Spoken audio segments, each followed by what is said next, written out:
Welcome back. Time now for news from the left. First up, Hillary Clinton co-authored a new book called State of Terror, which is a political mystery novel.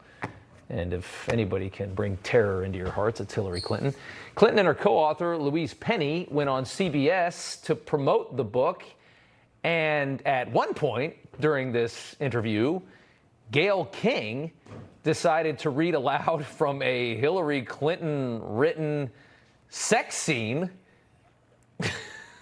I love it so much. Brace yourself for the very sexual mind of Hillary Clinton. I'm curious about who wrote this line. Do you know which one I'm going to read? Felt his naked white skin as it slid against her dark, moist body.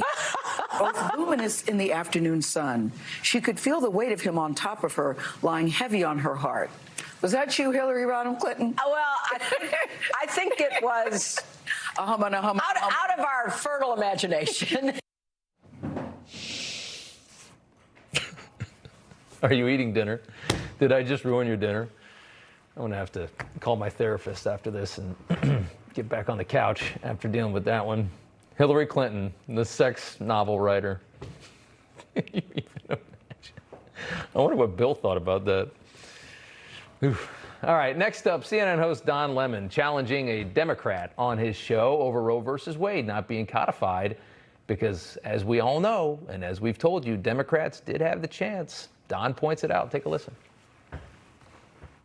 Do you think your party was slow to act? I mean, there are 50 years to codify Roe, and it never happened. Yeah, it never happened. And we've passed the Women's Health Protection Act now several times. I don't like to be asked about that. Credit where credit is due. I always say that on this show. If they do it right, we point it out and we actually put it on TV and we give them credit.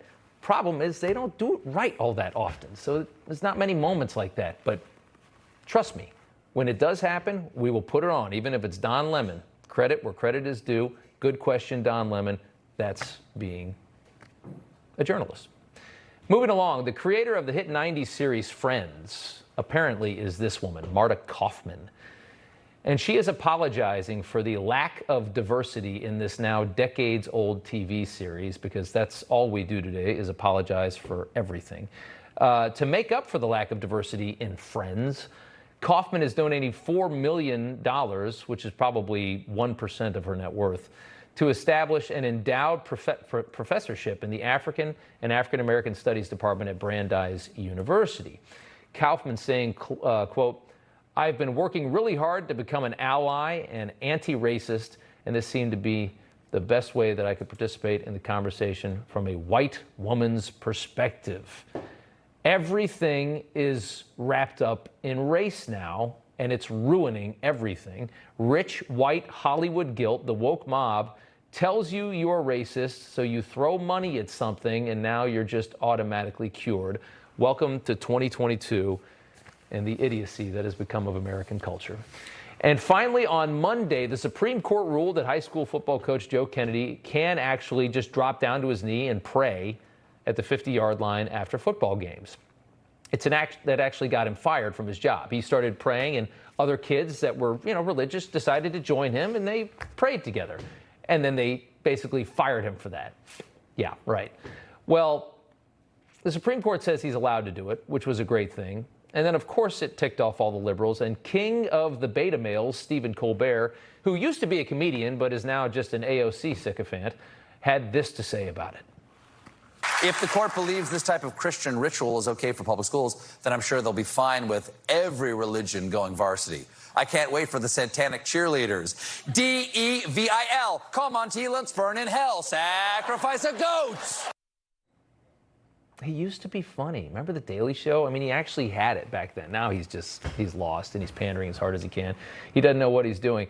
There's a little bit of a difference there. And again, I want you to remember this when you think about the Joe Kennedy case. What would they have done if Joe Kennedy was a Muslim? He would have never been fired. The school would have sanctioned it completely.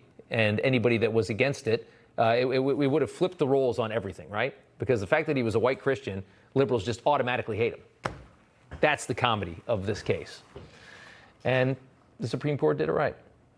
All right, finally tonight, some perspective. Former big-time Trumper, Alyssa Farah. She was a big-time Trumper. Don't let her fool you now. Well, she's desperate for post-Trump relevancy, and so she turned on him because she needed a way to get on TV because she can't do anything else. And now she's taking credit for helping Cassidy Hutchinson, the girl of the week, break away from the Trump world and give her bombshell testimony, which included a lot of lies, in front of the January 6th committee on Tuesday. Take a listen to Alyssa. Cassidy actually came to me and said, there's more I want to share with the committee. A couple months ago, I put her in touch with Congresswoman Cheney. She got a new lawyer, and that's how this testimony came about. So they basically just spent months, grooming this 25-year-old girl that used to work for Mark Meadows, her and Liz Cheney, convincing Hutchinson to basically say what they wanted her to say, which we've already pointed out. There's a couple lies, right? The steering wheel thing is obviously a lie, and they're ready to testify. The guys in question are ready to say that's total BS. And then you also had the handwritten note thing, which the guy that actually wrote the note came out. So, when you look at it, if there's two already verified lies, how much more of it is lies? Regardless, the mainstream media ate it up, even over at Fox. Brett Baer was all about this, even called it stunning. Listen, all of this is firsthand, so it's from her listening to it. That's why it's so compelling, and that's perhaps why we have this hearing that popped out of nowhere. Actually, it's not firsthand, and it's some lies, too. They jumped on it a little too fast, and now I don't think they know what to do over at Fox with this story. President Trump sat down with our own Rob Finnerty yesterday. Here is his perspective. She said, I jumped from a car and I started strangling. Think of this. I started strangling a Secret Service agent who I know very well. I grabbed the steering wheel of a car that said that I wanted guns at my rally. I didn't want guns. I have to speak to. In fact, the Secret Service came out and said that this story is totally false. Yeah. The woman is living in fantasy land. Stunning, huh?